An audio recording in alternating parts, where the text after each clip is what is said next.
I've already lost count of the days since they relieved me of duty. Strange how years of your life can just vanish in the blink of an eye. And in a flash, you've got nothing but time. Time to reflect on everything that's happened. Hard to believe it's been only a few years since this all began. We were testing out the Normandy, Captain Anderson's new ship, when the distress call came in. An Alliance patrol on Eden Prime had been attacked. They'd seen something they couldn't explain. And whatever it was massive. I hit the ground with my lieutenant, Caden Olenko. A good kid, loyal, by the book, with a talent for biotics. We came across the lone survivor of the patrol, Gunnery Chief Ashley Williams. A soldier to the core. Tough, disciplined, ready to take on whatever came her way. Ashley joined up with us and took us to the spot where she lost her squad. That's when we saw it. The ship. Like nothing I'd ever seen. It was massive, scorching the colony and everything around it as it blasted away. We followed the path of destruction to an artifact, a beacon left by a long-dead race called the Protheans. The colony had dug it up, and whoever attacked them had tried to take it. Chief Williams made the mistake of getting too close. It hit her with some type of energy. I grabbed her and threw her out of the way. That's when it hit me. Hard. Every muscle in my body went rigid. I couldn't move, could barely breathe.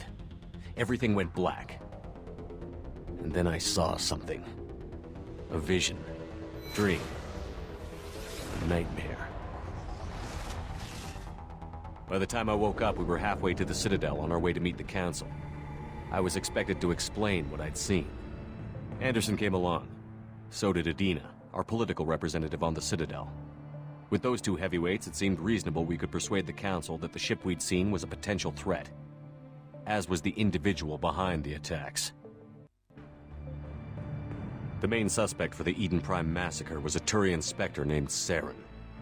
He'd been seen by one of the survivors from the colony at Eden Prime, and there was some evidence to suggest that the ship was connected to Saren. But even Adina's pointed accusations weren't enough to convince the Council. They just couldn't believe one of their chosen elite Spectres could be guilty of something like that. They needed proof, which meant I needed proof.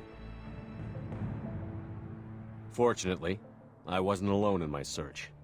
Garrus, another Turian, wanted to help. A top agent for Citadel Security. Despite orders from his superiors that he shouldn't get involved, he told me he was suspicious of Saren, and he had some useful leads. More importantly, he was willing to share them. That led me to Rex, the biggest, nastiest-looking Krogan bounty hunter I'd ever seen. He turned out to be more than just a brute. It was his intel that led to a fugitive with incriminating evidence on Saren. The fugitive turned out to be an energetic little Quarian named Tali. A tech expert with a knack for hacking, she'd procured some information on Saren. Evidence that proved Saren was dirty. Tali's evidence proved that Saren was responsible for the massacre on Eden Prime, and that the immense warship we'd spotted was in fact Saren's flagship. But it went much further. Saren was trying to find a way to bring back a race of sentient machines from dark space. Machines allegedly responsible for cleansing the galaxy of all organic life. These Reapers were blamed for wiping out all life 50,000 years ago, including the Protheans, then disappearing back through the mass relays to dark space, leaving no trace they'd ever been. That explained why Saren was after the beacon, and it made some sense out of my visions. But not much else. We couldn't convince the Council that the Reapers were a threat, but they agreed Saren had to be stopped. They stripped him of his Spectre status and gave me the honor of becoming the first human Spectre. My first task? Bring down Saren. Anderson decided to stay behind, giving up his ship, the Normandy. He told me I would need it more than he would. He also pointed me in a direction. Liara, a Prothean expert, adept in biotics, and maybe most importantly, daughter of Benezia, Saren's top lieutenant. And like most Asari, as beautiful as she is intelligent, and born with a unique ability to meld with other species. Liara was able to help me decipher some of the vision the beacon had given me. Nothing concrete, but it gave me some clues. And a new appreciation for the Asari. Her technique for accessing my vision was unexpected, but not at all unpleasant. Ashley was a little concerned about the connection I shared with Liara. As commander, I knew either relationship had the potential to interfere with the mission. I decided discretion was the better part of valor, and kept my focus on our goal, finding Saren. Thanks to Liara's help, we had our next lead, Venezia. Saren had taken her to Novaria, where he'd enslaved a dangerous race of insect-like creatures, the Rachni. He ordered Venezia to use the same technique Liara had used on me to extract information from the Rachni Queen. The Queen's drones were everywhere, and they weren't happy. We had to fight through hundreds of them to get to Venezia. By the time we arrived, Saren was gone. With the information.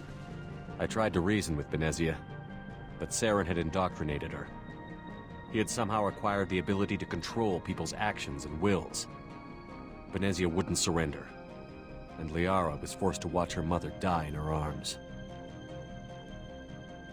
And I was left with an angry, dangerous Rachni Queen to deal with. She claimed her drones would do no harm if I released her. But the Rachni had terrorized the galaxy before. I couldn't do it. I wouldn't doom an entire species for past sins. And the Queen was true to her word. She left and took her army of drones with her.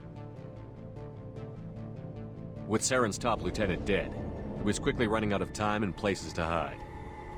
I tracked him down at his base on Vermeer. But we soon learned it was more than a base of operations. It was a breeding ground. Saren was breeding an army of Krogan.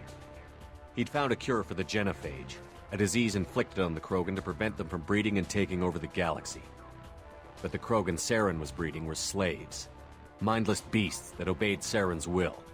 I had to destroy the base, and all its research. Rex disagreed. Violently. Rex wanted the genophage cure for his people. I tried to convince him to help me destroy it, that these Krogan weren't real. But he wouldn't back down. Fortunately, Rex is smarter than he looks. He realized this wasn't the way to help his people, and that Saren was the real threat. When we finally got to the center of the base, I realized just how close Saren was to completing his plan. He was already in communication with the Reapers. Sovereign, Saren's flagship we'd all assumed was just a ship, was a Reaper. It spoke to me, threatened me. I could feel the menace it had for every living thing. It wanted me dead. It wanted us all dead. And I knew it was capable of doing just that. What I couldn't understand was why Saren would help it. But there was no time to think about it. Sovereign knew where we were. We had to destroy the base and get the hell out. I split up my team in 2 squads, sending Ash with one and Caden with the other as a distraction. We had a nuke, and we planned to use it. Before we could detonate the bomb, Saren showed up. We fought. I stalled him to make time for my team. And in talking to him, I realized the truth. It wasn't Saren who was indoctrinating everyone. It was Sovereign. The Reaper. And Saren was in deeper than all of them. He tried to convince me he was still in control. Said he found a way to reduce the Reaper's influence, but he was kidding himself. Or believing the lies Sovereign was telling him. Before I could convince him to stop, he ran, leaving me just seconds to extract my squad mates. I tried, but I wasn't fast enough. I could only save one of them. Caden was a good man, and a great soldier. But I had to choose, and I chose Ash. That was the last time Saren would slip away from me. I knew then, the next time we met, one of us would die. With my team mostly intact, we chased Saren and his army to Ilos, a long-lost planet that had once belonged to the Protheans. As we prepared for what we knew would be a desperate fight, I spoke to my crew. We were just one ship, against Saren's growing army. I assured them all that despite the odds, we could defeat him. I'd never tell anyone, but I had my doubts. Leaving Caden behind had hardened my resolve, but revealed a soft spot in my defenses. How many more friends and allies would I be willing to sacrifice in order to stop Saren? We arrived on Ilos close behind Saren. Once on the planet, we discovered a Prothean databank that helped me put the final pieces of my vision together. The Reapers had come 50,000 years ago, and every 50,000 years before that, each time purging the galaxy of life. The Protheans had fought and died, like every species before them. But a few survived long enough to leave a parting gift. The Protheans had discovered that the Citadel was the key to controlling the mass relays. By sabotaging the Citadel, they found a way to close the relays to dark space, slowing the Reapers' return, giving us the time we needed to find a solution to stop the Reapers once and for all. Saren knew this. He was leading his army to take control of the Citadel and re-establish the relays to dark space, bringing the waiting Reapers here to destroy us all. We followed him to the Citadel. It was intact, but heavily damaged. He had caught the Council fleets by surprise, and they were only now regrouping. And with Sovereign as his flagship, there was little hope the fleets could counterattack with enough strength to take back the Citadel. But Saren was done running, and I was done chasing him. As the Alliance and Citadel fleets battled Saren's army outside, I cornered the Turian bastard in the Citadel tower and confronted him. He died believing that the Reapers would save him. As I fought to regain control of the Citadel, the Council's flagship, the Destiny Ascension, fell under attack. Despite Saren's death, Sovereign and Saren's army continued to fight. The Council was aboard the Destiny Ascension, and they were requesting assistance. But I knew in order to help them, I would have to put our human Alliance fleet in jeopardy. The Council had to be saved. They represented the hearts and minds of the galactic community. Without them, the fleets would be in disarray. Even with the Citadel back in my control, Saren defeated, and the Normandy leading the combined galactic fleet, the battle against Sovereign, a single Reaper, was relentless. It took the combined fleets of humanity and the other races, but in the end, Sovereign fell. But the costs were immense. While humanity's efforts in the war earned us our first seat on the Council, it was a hollow victory. The Reapers were still out there. I knew the fight was far from over, but as the one who'd led the fight against Saren, I was given new responsibilities. The choice of humanity's first counselor was left for me to decide. On the one hand, Udina, the lifetime politician. Ruthless and ambitious, he would easily navigate the political landmines that would soon be put in front of him. The other choice, Captain Anderson, the career soldier. Tough but fair, but a friend, and someone I could trust. Both great leaders in their own right. I didn't much like Udina, but sometimes you need a pit bull on your side. Someone willing to be the bad guy, for the sake of the greater good. The war was over. The threat had passed. In time, the Council would rebuild itself. The Citadel could be repaired. Even the pain of lost friends would fade. But none of that mattered if the Reapers were still out there. And if they were all as powerful as Sovereign, we had to find a way to stop them. I had to find a way. I gathered my crew, took my ship, and went in search of answers. Officially, the Council would only say I was assigned to cleanup duty, rooting out any remnants of Saren's army. But the Geth and Saren were just the beginning. The Reapers had other plans. A few months after the battle for the Citadel, while we were on patrol, we were attacked by an unknown vessel. Before we knew what was happening, we were disabled and forced to abandon ship. The Normandy was destroyed. We lost a lot of good people. I almost didn't make it myself.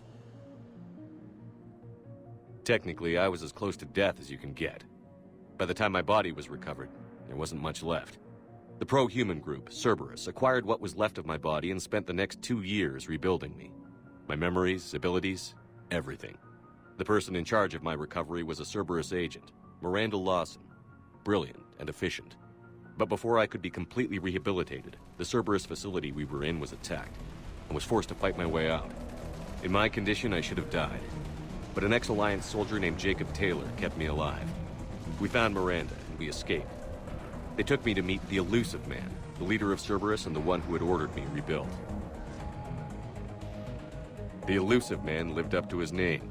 offering half answers to many of my questions. But he did explain why he had brought me back. He believed I was the one person who could stop the Reaper threat. And he explained that the Reapers had a new ally, an insectoid race called the Collectors, the ones who had attacked the Normandy 2 years earlier.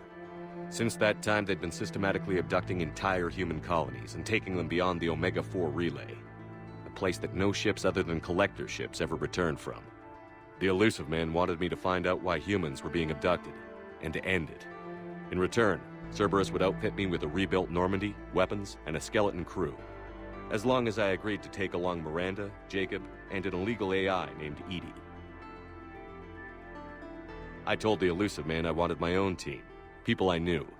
He already had a list of individuals that he wanted, people that might be willing to go on a suicide mission, to head beyond the Omega-4 relay and face the unknown. It was an interesting list.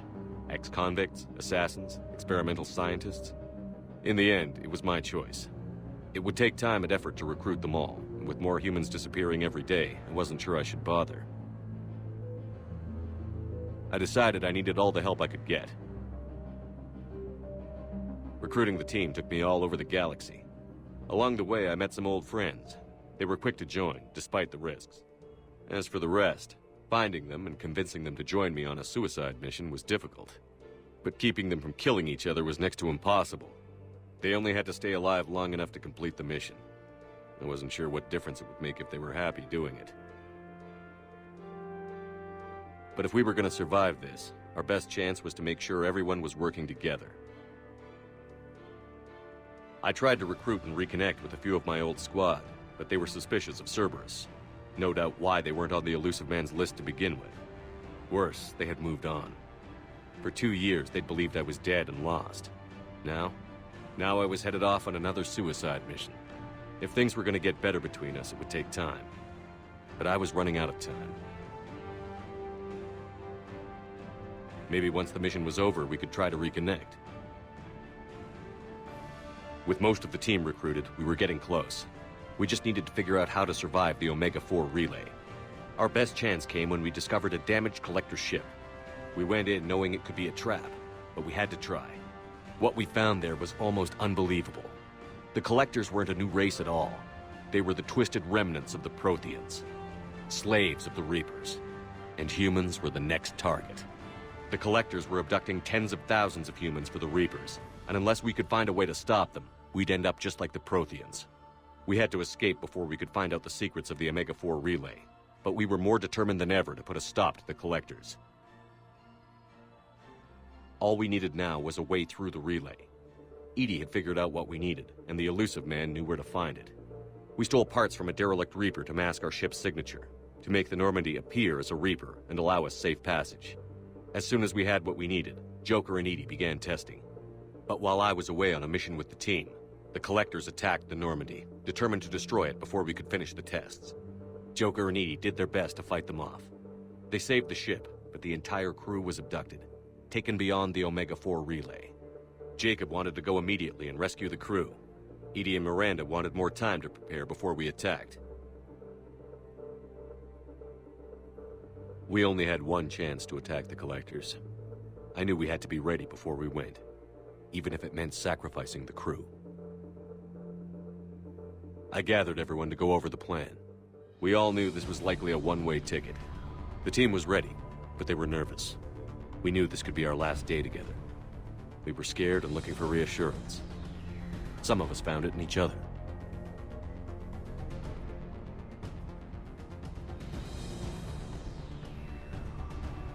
Tally came to my room to talk, shared her thoughts. We spent the night together, comforting each other. The day of the attack, everything went as planned, at first. The Normandy made it safely through. As we scanned the wreckage of all the ships that had failed before us, we found what we were looking for. The Collector base. And guarding it, the ship that had destroyed the Normandy 2 years ago, and almost ended my life. But this time, we were the attacker. And the Normandy was equipped to deal with it. We took some damage, but destroyed the Collector ship, and made our way to their base. We knew the fighting inside would be brutal. We arrived intact, but the team wasn't strong enough to withstand the assault. Eventually, we made it to the heart of the base. To this day, I can hardly believe what we saw there. The collected humans had been dissolved, transformed and repurposed to create the frame for a new Reaper. A massive human Reaper abomination. We had no choice but to destroy it. The battle caused severe damage to the base, but we needed to destroy it completely. As I prepped explosives to finish the job, we received a message. The elusive man. He didn't want us to destroy the base at all. He wanted to preserve it. He wanted to study how the humans were transformed into the abomination we'd seen. To use the technology of the Collectors to help defeat the Reapers. I always suspected the elusive man had his own motives, but I couldn't agree with him on this. We had stopped the Collectors. We would find a way to stop the Reapers without sacrificing our morality in the process. We destroyed the base, completely, and escaped back through the Omega-4 relay. The mission was a success, and in the end, the whole team made it out alive. And though the crew was killed before we could rescue them, they didn't die in vain. We stopped the Collectors, and we stopped the Reapers from creating their abomination. And we bought everyone just a little more time. If only there was more time. The Reapers are still coming. Every day a bit closer. I handed every piece of intel on the Collectors and Cerberus over to the Alliance brass. They're not sure what to make of it, but at least they're listening. I just hope they figure out what to do about it soon, before time runs out for all of us.